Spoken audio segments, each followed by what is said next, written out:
Are we ready? Yep, we're ready. Here we go. Song of Songs, a very interesting book in the Hebrew Bible, a very unique book in the Hebrew Bible. We've already had questions about its title. If you look in your, depending on which translation you have, it's Song of Songs is like the NIV and that sort of thing. You might see it called the Song of Solomon. I think you said King James. New King James has it New also. King James. Why? What's it supposed to be called? Well, we're just going to look at the first line in Hebrew, because by now y'all all read Hebrew, right? Oh, yes. Sure. Right to left, right? That's right. So, Shir Hasharim Asher La Salomon. So, Song of Songs, which is of Solomon. That's the first line. So we call it Song of Songs. Modern translations do, in recognition of the first two words. The full translation. So you see that. Well, I'll use our English. W, R, W, R. So this is the same word. This is the plural, the eem, like Elohim. Anytime you see the I am ending, which I should say here, because you don't see it like I do, I guess. So Song of Songs. This is a common way of saying things in Hebrew. What's the innermost part of the temple called? The Holy of Holies. Okay, there you go. Jesus is King of and Lord of. So this phraseology, it's called grammatically an intensive, where you repeat the name, is meant to be, this is the best song. Could be another way you would. This is the greatest song, just like the Holy of Holies is the most holy place. King of Kings is the highest king, Lord of Lords. That way of phrasing things is what this particular idiom is. And then we've got Solomon's name attached to it. Now, Solomon's name attached to it is very interesting. What does that mean? There's some discussion. There's some debate. Does it mean this phrase of Solomon? Does it mean Solomon wrote it? Maybe it can mean that. Does it mean it's about Solomon? Maybe it can mean that. It can also mean in the tradition of, the wisdom of Solomon. If you remember, the Song of Solomon or Song of Songs is in the section of the Hebrew Bible, that part that we call wisdom literature.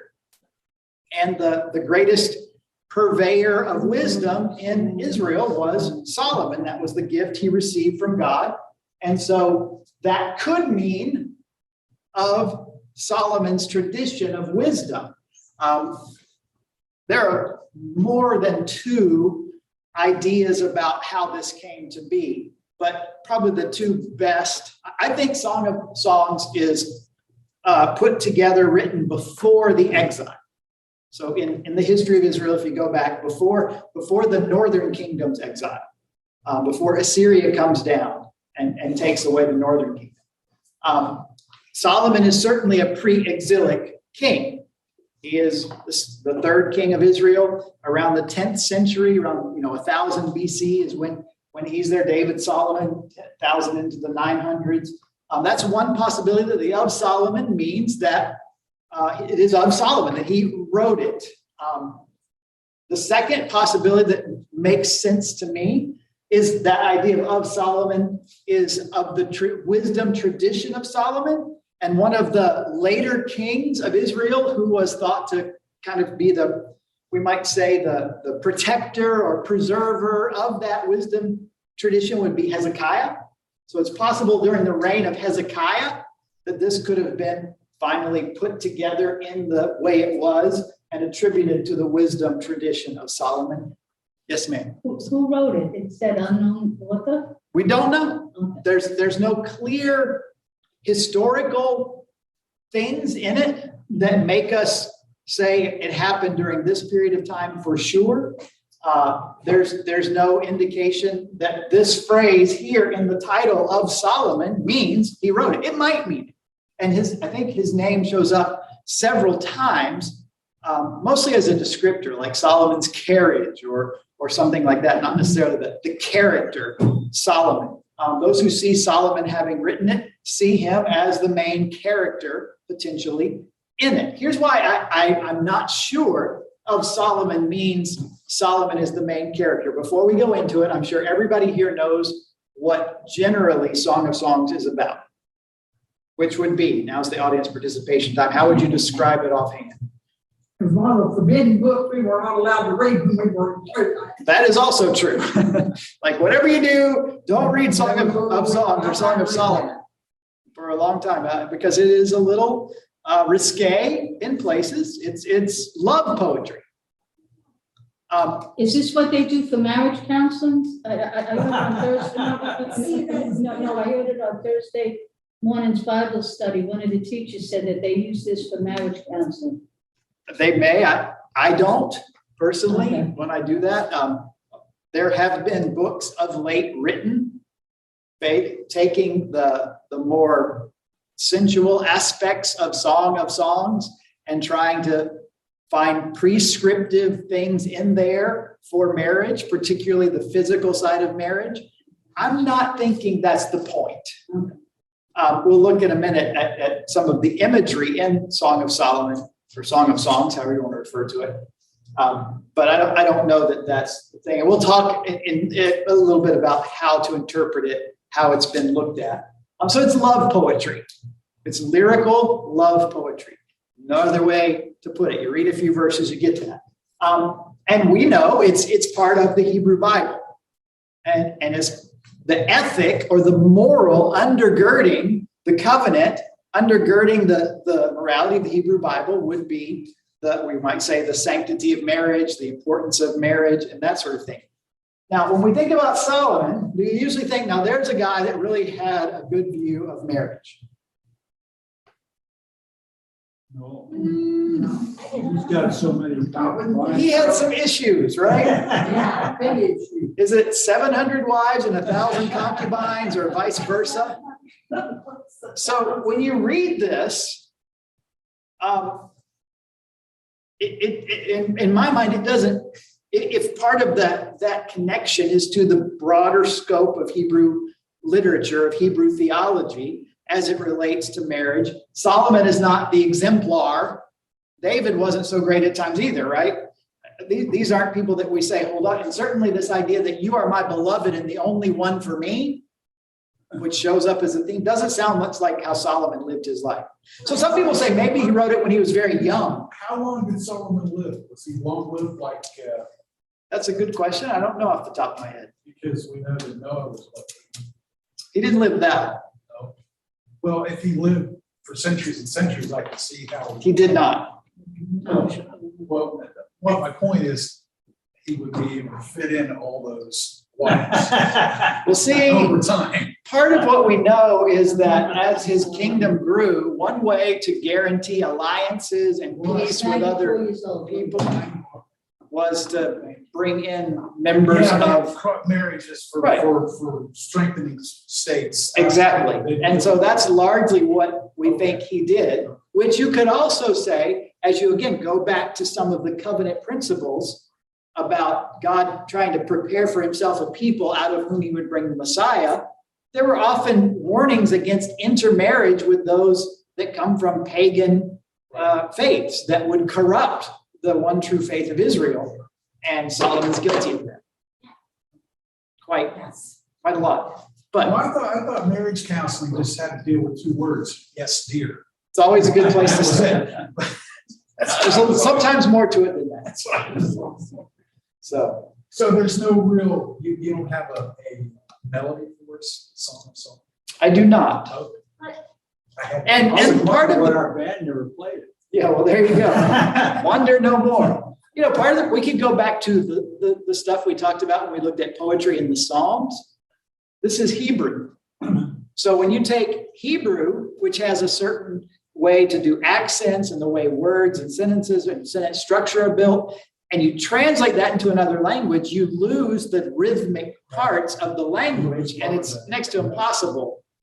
So often the way we see poetry represented in an English translation is by indentation and set apart. It's not written in paragraph form.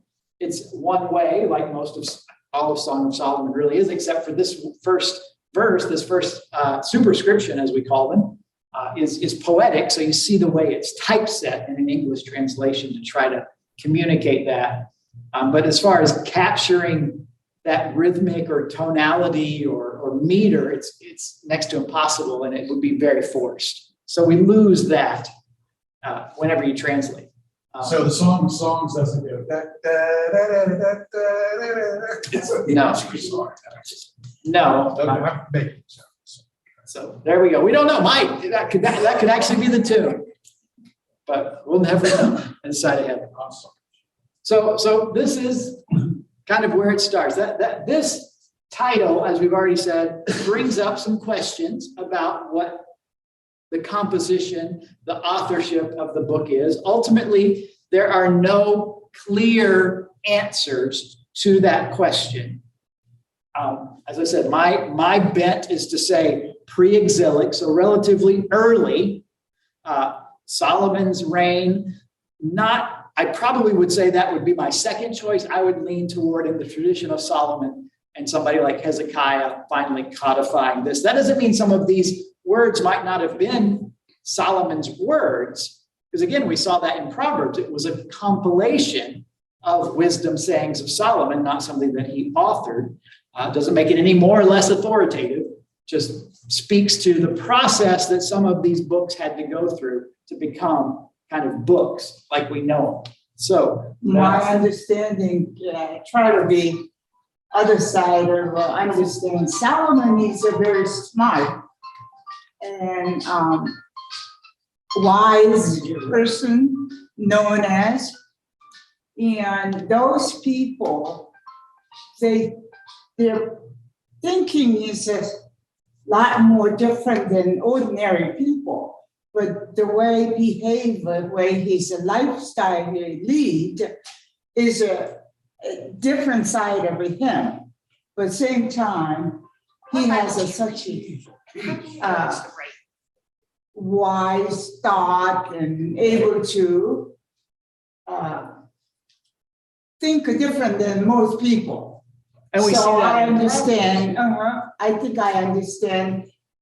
There's a lot of people this day, they do very smart, but at the same time, they do very not things. So there's a two side of a human being. It shows it could have been that way too. That was my kind of could be. And we know with Solomon, as much as he had wisdom, like in Proverbs, right. We also have Ecclesiastes, which we'll get to in a few weeks, which is more of a negative, kind of a depressive tone to the book that might reflect some of the poor choices he made in his life in some ways. Again, I don't want to ruin the ending, but we'll get there in a few weeks. So this is where we are. This is kind of this piece of literature. A reminder of something we talked about when we entered into the writings.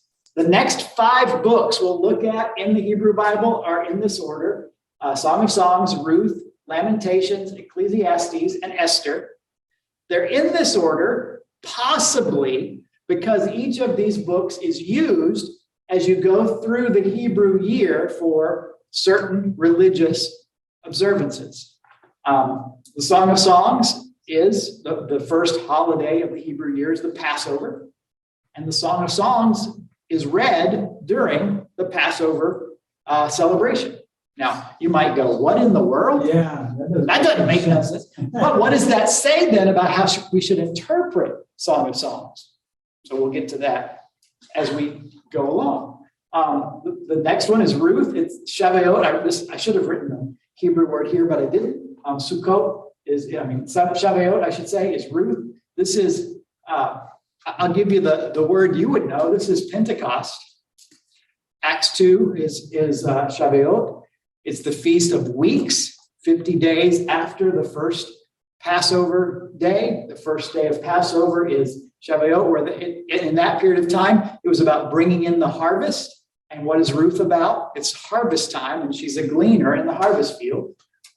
Lamentations became to be associated with Tisha B'Av, which is the saddest day on the Hebrew calendar. It's the day that's traditionally associated with the destruction of the temple. And so Lamentations fits. That's a later kind of thing. Sukkot is the Feast of Tabernacles or Booths. Ecclesiastes is part of that. And then Esther is read during Purim, because that's where the festival of Purim comes from, is the story of Esther.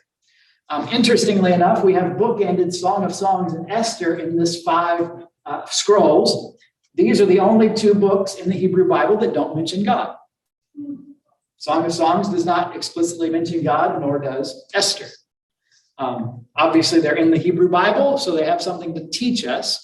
But as far as the name of God or any mention of him, neither one is in there. So part of the organization of this part of the Hebrew Bible is built around the Jewish year.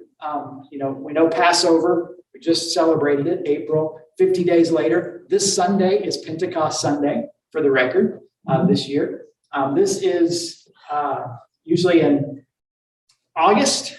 This is in October, and this is in March of next year. But remember that this is the Hebrew year. Passover is the beginning, early in the year, even though March is right before Passover on our calendar. It's after it in the Hebrew calendar. Now, was this based originally on the calendar? Yes, their calendar still today.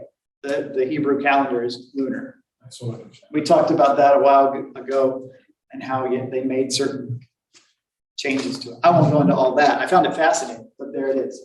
So here's my favorite thing. Song of Songs is very descriptive. I hope you can see this. This is an artist rendition of some of the descriptions in Song of Songs of the maiden's beauty. So picture this. She looks gorgeous. She did. So you might not can read it, so I'm going to go over here. This is chapter 7, and I think is some of this, maybe chapter 5. How beautiful you are, my darling. How beautiful you are. Your eyes are like doves. You got little doves put in there. Your hair is like a flock of goats. What woman doesn't want to hear that? Your teeth like the flock of newly shorn sheep. So you got little faces in there if you can't see. Your lips are like a scarlet thread. Your temples, a slice of pomegranate. Your neck is like the Tower of David, built with rows of stones on which are hung 1,000 shields. Your breasts like 2 fawns, twins of a gazelle, which feed upon the lilies. Your lips, my bride, drip honey. Honey and milk are under your tongue. And the fragrance of your garments is like the fragrance of Lebanon. Your navel is a round goblet. Your belly is like a heap of wheat. Your nose is like the Tower of Lebanon, which faces toward Damascus. There she is. Now you know why I love her. Sounds like my 3rd and 4th day. So, chapter 4 and 7 are where these descriptions are largely from. And this is just having fun. Obviously, when you think about those words, they don't sound flattering. And when you put them on paper, it even seems less so. It sounds like an inventory. Yeah. So what is that? Why do I say that? A, because I think that's hysterical. But it's a reminder to us that language communicates in ways that sometimes are very specific to the culture. If I were to say to my wife, "Oh, your hair is like a flock of goats," she probably will not be flattered. But apparently back in the day, this guy was a player. He had he had all the best lines for the lady. And so we're finding a book that's love poetry, full of imagery that literally is weird.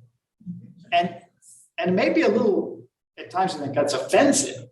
You want to talk about, your nose is like, what does he call it? Nose? I just everybody different way. What's that? Everybody different way to interpretate. To me, I could do different way interpreted to different way to think and perceive or think. It was a different time. Very much. Yeah. And so it goes to show the difficulty at times in trying to make sense of a book and imagery that's so far removed from us culturally and also in time. Yeah, This is kind of needs back then and different ways of using these. so. Let's just kind of talk in general. So we've talked about wisdom tradition. We talked about where it falls in there. We've said that because of this, it can be difficult to interpret. So let's look at different ways people have tried to interpret this particular book. Again, it's lyrical love poetry. Or as far as a genre, if you want to call it something, it's obvious. There are other examples of lyrical love poetry from Egypt, from Babylon, from the ancient Near East. They're actually relatively recent archaeological finds that informed more recent scholarship about the Song of Solomon, because it seemed like quite an outlier. It certainly is an outlier in the canon of the Hebrew Bible. It just doesn't fit anything else other than it's kind of poetic. Now, you said this was when Solomon was consolidating the tribes, so to speak. We don't know when it was written. It may have been then, it may have been Well, you later. mentioned that there were intermarriages to strengthen Sure. ties among tribes. That's what I'm trying to understand. I assume that he consolidated tribes over a certain amount of time, to bring together more people, and to do that through marriages. Yeah, but again, we don't know. There's not consensus that Solomon actually wrote this during his lifetime. It may have been put together after his lifetime and not reflecting those realities.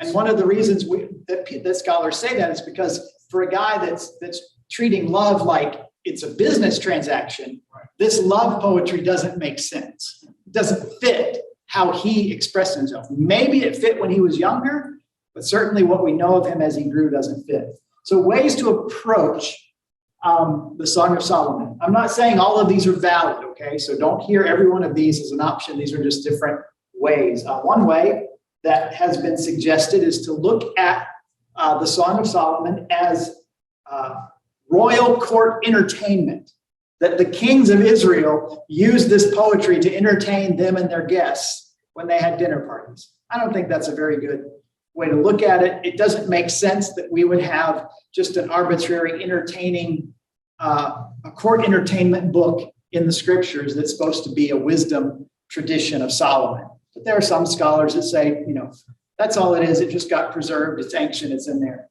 I don't know that that's the best way to look at it. That is one that's there. Another tradition that maybe has a little more merit, but I'm not sure is the best way, is that this represents wedding traditions in ancient Israel, that this language was used in ceremonies of ancient Israel for weddings. Now, if I were to say to you, dearly beloved, we've gathered here together before God and these witnesses to join this man and this woman in holy matrimony, which is commended by God to be admiral of all men and not to be entered into unadvisedly or lightly, but reverently, discreetly, and in the fear of God, you would recognize, what am I doing? I'm talking about, I'm doing a wedding.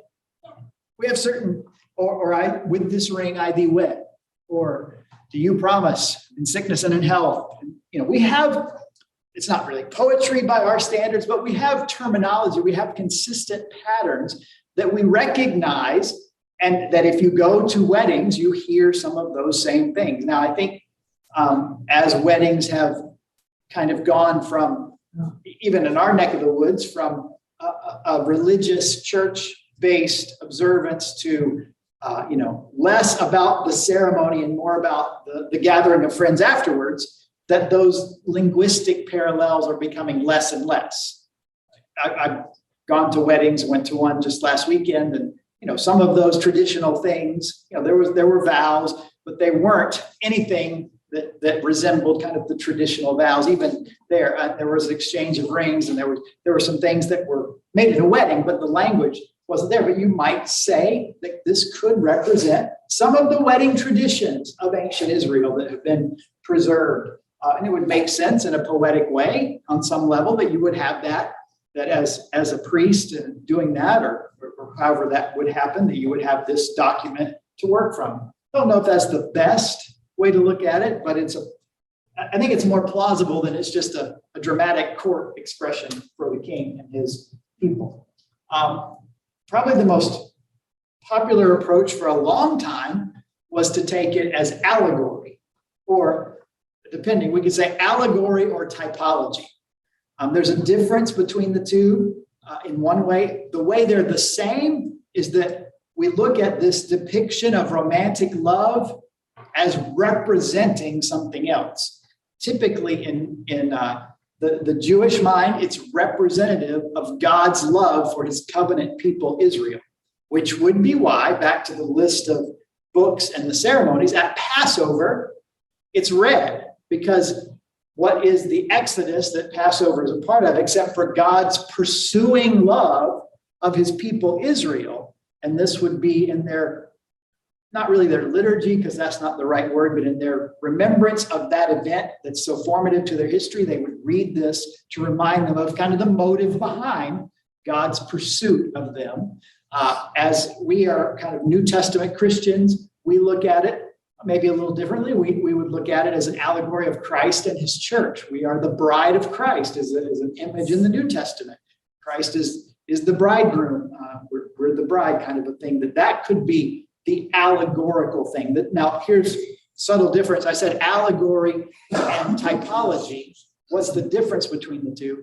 The end result is these things stand for something else. A true allegory has no basis in reality.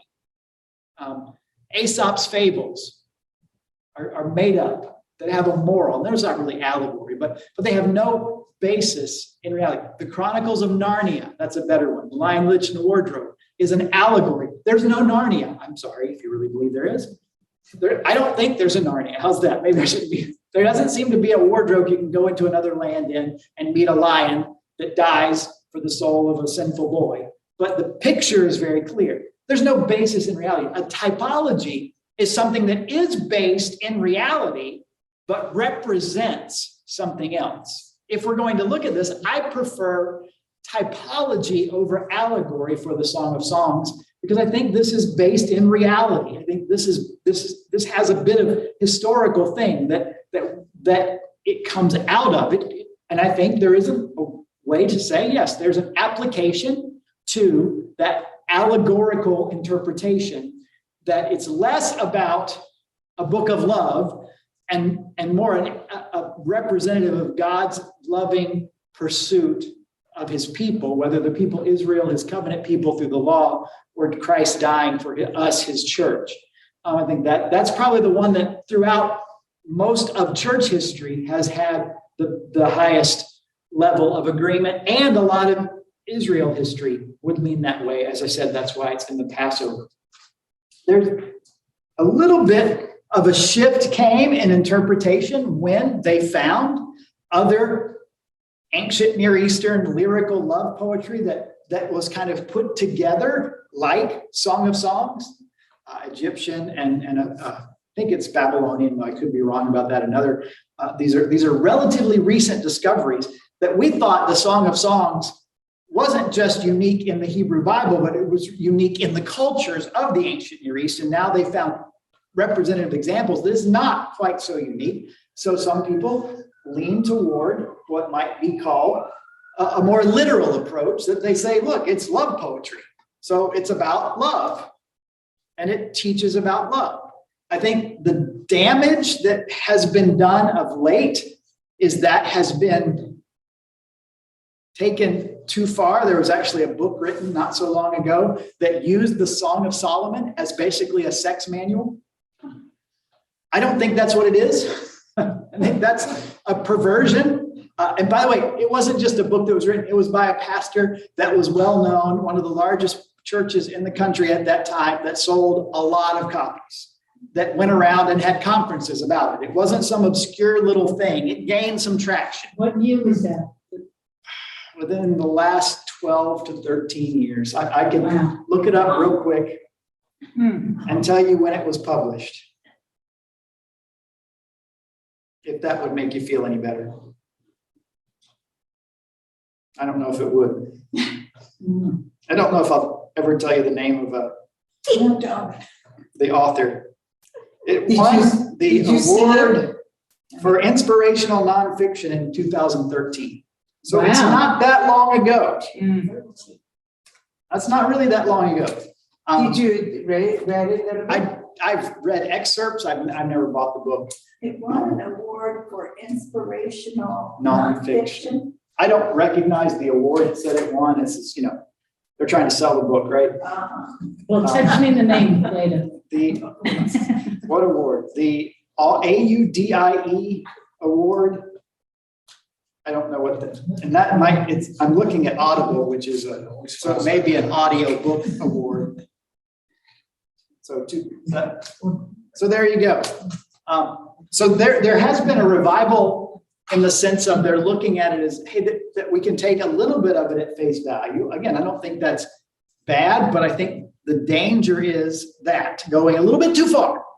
And that's too far, and at least in my mind, particularly because I've read some of the excerpts and it was really too far. Now, what scroll was this image taken from? Time from This, I don't know. ancient times? No, this is a modern day illustration.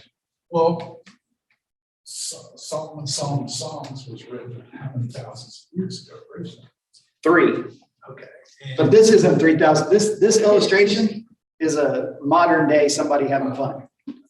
Take about Yeah, that's not in the original text. It's just so we're clear.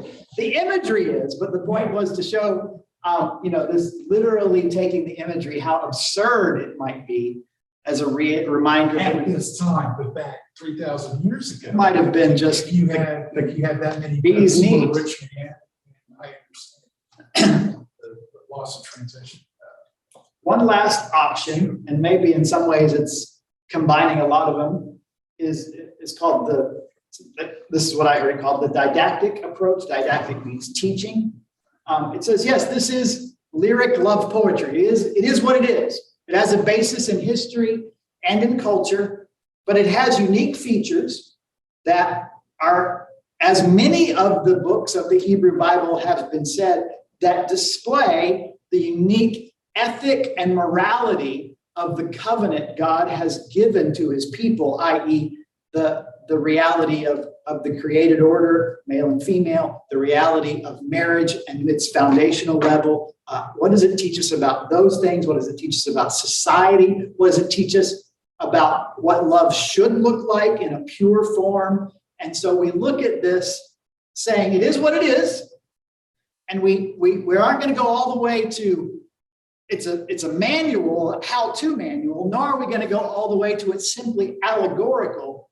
What in its form could it teach us? And I think out of that, there's also the realization it could have application to the greater picture of God's love for humanity and what he has offered. And again, if we say, as we said about every book so far in the Hebrew Bible, who is it about? It's about God, to take it as a how-to manual for marriage and the physical aspects of marriage, divorces, no pun intended, God from the equation. It makes it about certain dynamics in the relationship that, let's just be honest, our society has overemphasized anyway. But that's a story for another day. So there we go. Let's look at, I don't have a lot of verses. I have a couple of them. This section is, I think, very interesting. It's chapter 8, verse 6 and 7, for those of you if you want to look it up. Yes, verses 6 and 7. Some people say this is probably one of the best known verses. It's toward the end. There's only 8 chapters in the Song of Solomon, or Song of Songs. Place me like a seal over your heart, like a seal on your arm. And then here's the part that's particularly telling. For love is as strong as death. Its jealousy unyielding as the grave. It burns like blazing fire, like a mighty flame. Many waters cannot quench love. Rivers cannot sweep it away. If one were to give all the wealth of one's house for love, it would be utterly scorned. Some interesting wording there. What's it telling us? It's talking about the power, the intensity of those emotional feelings. And it's telling us at the same time it can be both beautiful and dangerous.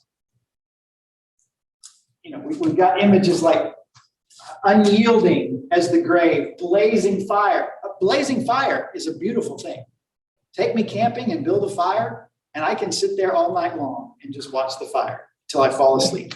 I put some meat over it, some marshmallows, some chocolate. Fire, it has potential for great beauty, but fire has potential to be quite dangerous. I think a lot of writers are copying those words in a different way, Sure. but it is just, I cannot, enough to very, To me, it's not romantic, it's more like a love for a child.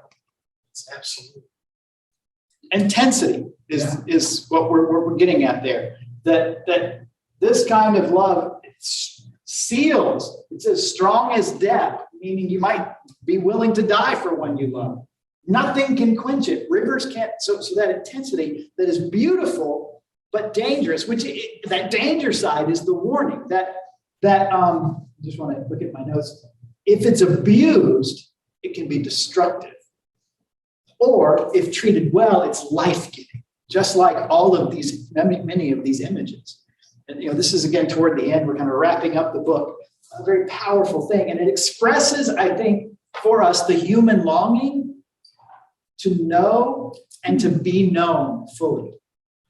There's something about that. In fact, the word know in the Hebrew Bible, yada, by the way, Adam knew his wife Eve, yada.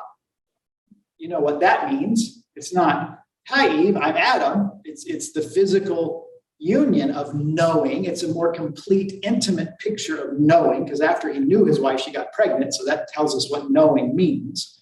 It's more than that, but it's not less than that. And so to know and to be known, fundamental to our human design, and ultimately that's supposed to find its expression where? In our being known by God, which is why 1 Corinthians 13, which is called the love chapter, right? Love is patient, love is kind. Verse 12 says this. I don't have it on the screen. I'll just read it for you. For now we see only a reflection as in a mirror. Then we shall see face to face. Now I know in part, then I shall know fully, even as I am fully known.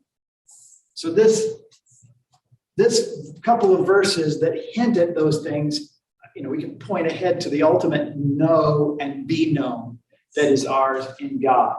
And as part of the wisdom tradition and the sense of Solomon, the wisdom literature that comes out of his, it shows that this force, this emotion, this reality, as mysterious at times it is, as transcendent as it is, ultimately a gift from God. So in this love poetry are these kind of, I think, undergirding realities that are there. And they're informed, again, why do I say that? I think because this is in the Hebrew Bible. So we've got the whole context of the Hebrew Bible to help us understand Song of Solomon. By the way, we have the whole context of the Hebrew Bible to help us understand Proverbs and any of the other books. Context is vitally important. And one of the areas of context for any book in the Bible is the Bible itself. We can't take this out of the Bible and make it something that doesn't fit in the scheme of the Bible. And so in the overall story of the Bible, we've got the story of creation with God doing what he does, and the story of redemption. And at the beginning, there is man and woman and marriage. And at the end, there's what? The wedding supper of the Lamb. It's bookended by this image of marriage founded on love. And then toward the middle, we've got this poetic tribute to love. And this is where I think ultimately the two sides of it's based in reality, but it has greater meaning to it, is that our privilege or possibility, depending on how you want to put it, as human beings made in God's image, and then trying to express that through this relationship we call marriage, ultimately is meant to mirror, by the way we act and interact with each other, the love of God for humanity, so that marriage is more than just, I found somebody to make me happy and gives me, butterflies whenever I'm around them and they hold my hand, to my life mirrors the love of God for humanity as I live it out in relationship in a way that would be a compelling picture of God's love for humanity. And I think that's why that image is bookended in the scriptures and really weaves throughout the scriptures. Yeah, okay, there we go. I haven't even got to outlining the book. Here's why. Who knows what the outline is? Here's one of the interesting things. I'd never heard this until I was studying for this. One of the questions about Song of Songs is how many people are in it. If you have, your Bible, if you have one on your app, I have the NIV. And if you're like mine, it's marked. You see, since you guys don't have it, it says that uses he and then this she, that we've got friends. So we've got this sort of thing in here. That's not original. That's all interpretive. So these divisions and these headings, he, she, friends, she, all interpretive. Translator, And yeah, the beloved. right. So that's anything like that is put in by the translators, not in the Hebrew. Okay. It's trying to take the text and organize it in a way that makes sense. The problem is there's a lot of, I don't want to say discrepancy, but there, and not argument, don't hear me say there's a lot of controversy, but there are some grammatical things about things like, I like grammar, sorry, hate to throw this at you, because I'm sure nobody likes to parse, but nouns have gender in different languages, masculine, feminine, neuter, verbs have gender, and there's some of the parts that in the NIV are labeled he, some of the verbs are feminine endings, so maybe they're right, maybe they're wrong. That's not the only clue that makes it, but it makes it confusing at times to see who's speaking where. Yes. So part of what translators have done is tried to turn it into a conversation that we can understand. Whether that's right or not, we don't know. It's all interpretive. And even these outlines, there's no real simple way to say this is the outline. This is the simplest one I found. I don't really like it, but it at least is a simple way. The first 3 chapters are preparing for a wedding, the bride and groom. They profess their love, the groom and the bride, and then they're married. Which there's no wedding in Song of Songs. It actually ends very open-ended. He cries out, according to the NIV translation, "Let me hear your voice." In the last verse, she says, "Come away with me, my beloved. Be like a gazelle or like a young stag on the spice-laden mountains." Like, we're out of here, dudes. Off we go. We're going to elope. I don't know what it seems like, the best I can think. It's not a big wedding, which, by the way, if it was about Solomon, Solomon's probably not eloping. Where's his wedding going to be? Right? Jerusalem. It's going to be a big deal. He ends it all. So there's that. And And here's the interesting thing. It says the chorus of the bride, the chorus of the man. Yeah, and those are all interpretive decisions. There is this phrase that shows up 4 times. Daughters of Jerusalem, I charge you. It's the same exact wording in 2:7 and 3:5. And then in 8:4, we see very similar wording.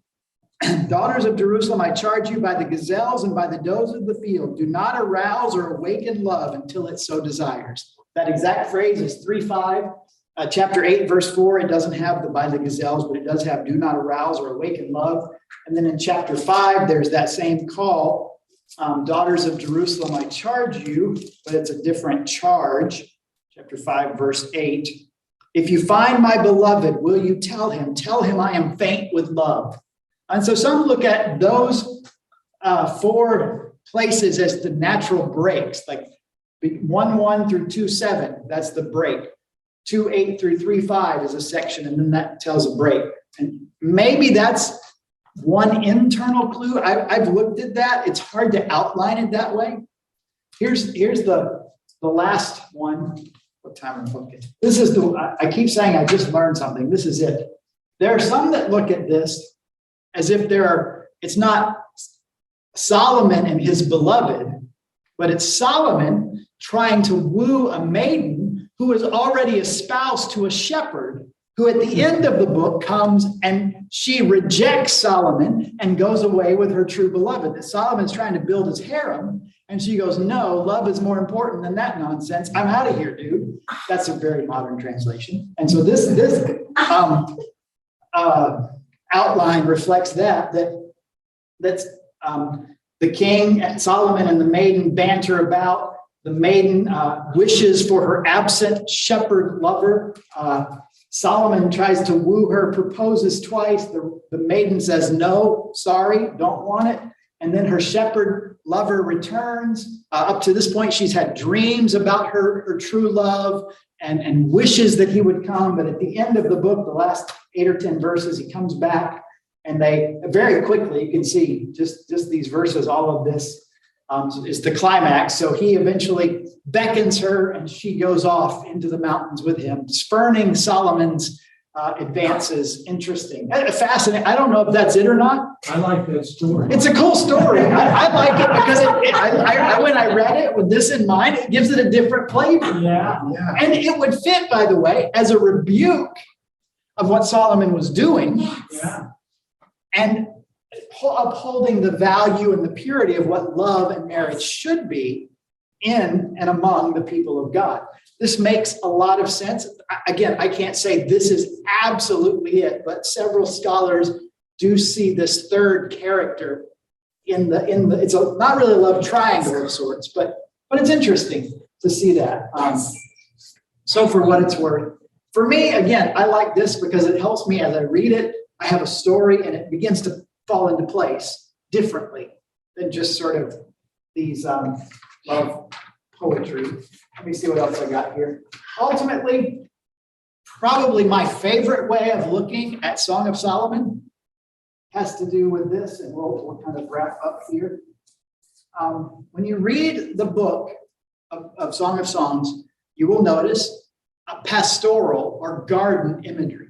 Have you seen a garden anywhere else in the Bible? Garden of Eden. Yeah. Right? Very much Garden of Eden. And in the Garden of Eden, was there any love story? I mean, of sorts, right? Sure. Yeah. Adam, Eve, creation, male, female, the ideal Edenic paradise created. And actually in Genesis 2:25, there's this phrase, Adam and Eve and his wife were both naked and they felt no shame. Yeah.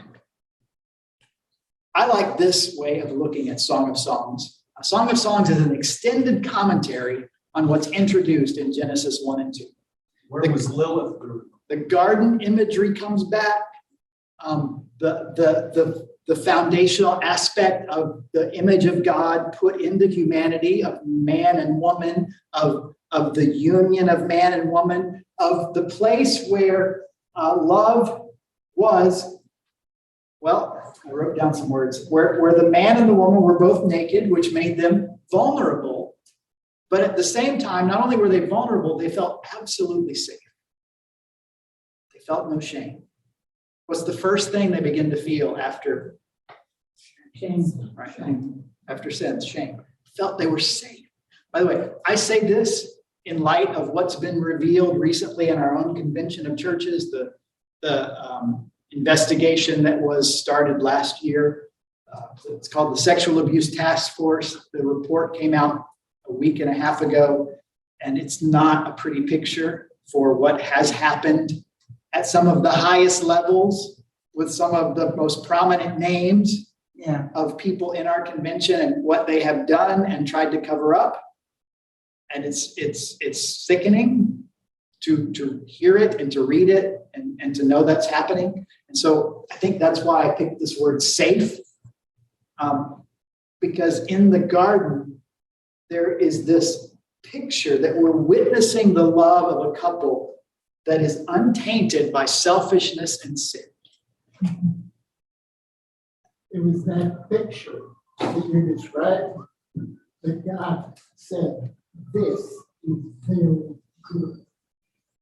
His creation at its best. And I think when you go, even if you fast forward to the book of Revelation, which is New Testament, if you look at the imagery, guess what you're seeing there? You're seeing almost a mirror image of the garden. when you get to the city, the holy city, because there's a tree. What tree is there? A tree of life, and there's a river that flows, and there's all of this stuff that's like what God started. Eventually, he gets back to that sin interrupted the story, but God's plan ultimately prevails. The kingdom of God, as Jesus says, is near, is here, is nigh, and it begins to break in at the life and ministry of Jesus, so that ultimately it's restored in a way that God intended. And here I think we have this glimpse into the beauty of what the created order should be and what the love that God designed man and woman to have can be. Obviously, in the uniqueness of the garden, untainted by selfishness and sin. We don't live in that reality. We live in a world tainted. We live as people tainted by sin. But if we look at the Song of Songs through that lens, and particularly with that last outline that Solomon, who, though he was wise and in the wisdom tradition, was a hero, also lived in a way that denied some of the covenant morals and ethic of the kingdom, and was spurned by someone saying, well, that might be politically expedient, while that might be prosperous for our nation, this is the pure way of God, and so I'm choosing this and spurning that as a tale. By the way, how would that read to a post-exilic or to an exiled community that would pick up the Song of Songs and read it when they're in exile and think, how have we been like Solomon and denied the very basic principles of the covenant God gave us? But aren't we glad that God is a pursuing, loving God who is faithful and will come after us and rescue us and restore us? Again, why do they read it at Passover? Isn't that what the story of Passover is? God who came and found his people in slavery and pursued and rescued them and restored them. And so I think this Song of Songs is all of that and more. Yes, it's got elements of allegory and typology. Yes, it's explicit in some of its imagery, but not for the purpose of a New Testament Christian sex manual in any way. But the reality of the knowing and all that means, including the physical aspects of it, that's the end result of the love that undergirds that, much like chapter 8, verse 6 and 7, back to that. That the love that's strong as death and unyielding as the grave, burns like a fire and a mighty flame, that waters cannot quench and rivers cannot sweep away. That love that undergirds it, that sometimes is expressed in physical ways, is the ultimate reality that we're called to, and the way we mirror to the world God's love for us. Okay, so Denise asked me earlier, why in the world is a book like this in the Bible? That's my answer. Good, bad, or otherwise. Could you go back to that outline of a Song of there's a 3 different first page of outline. Okay, you want this one? Yeah. Yeah. When I looking at that, I want to write it down, but wouldn't it be nice to those whole thing, the teaching high school when it was curriculum. I mean, to show them what it means behind those, so their future marriage are what's like. Sure. Because we never had those kind of education through the. That was my thought, just crazy. But I don't think a school is going to pick out the Bible section. I'm pretty sure that's not going to happen. I think ultimately that's, as Christian parents, that should be our role, is informing both living out this kind of reality in our own marriage so that our kids see it and then can hopefully the model that we make and the instruction that we give practically can transfer. All right, 7:00. Any other thoughts, comments, questions? I'm going to put right those. I can give you my papers if you want them written down already.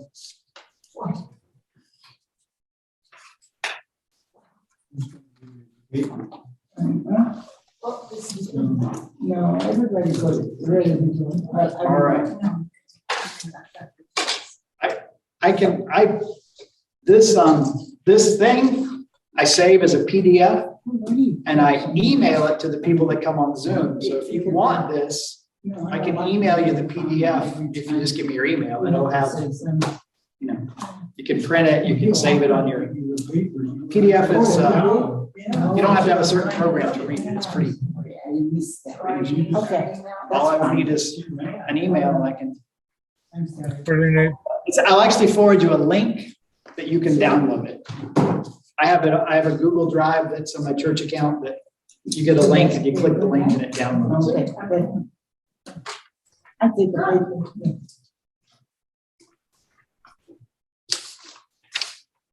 So here's, He was saying, I take the time. Here's that outline. But I didn't hear you. yeah, I have trouble with hearing. that's okay. No worries. I'm having harder times hearing the older I get. Shall we pray? All right. Yeah, that was fun. That was fun. Okay, good. Heavenly Father, we thank you tonight for your love for us that we see modeled and mirrored by this book, this expression of love that you've given us that we call the Song of Songs. Or that it is the greatest song because it pictures for us certainly the kind of love you have for us, the pursuing love, the sacrificial love that you demonstrated that while we were yet sinners, Christ died for us. And so we are grateful that we have that foundational reality in our lives to know you and to know that one day, though we see but a poor reflection in a mirror through a glass darkly, one day we will see face to face and we will know even as we are fully known. Thank you for that promise. And thank you for that hope that we have. Thank you for revealing yourself through your scriptures.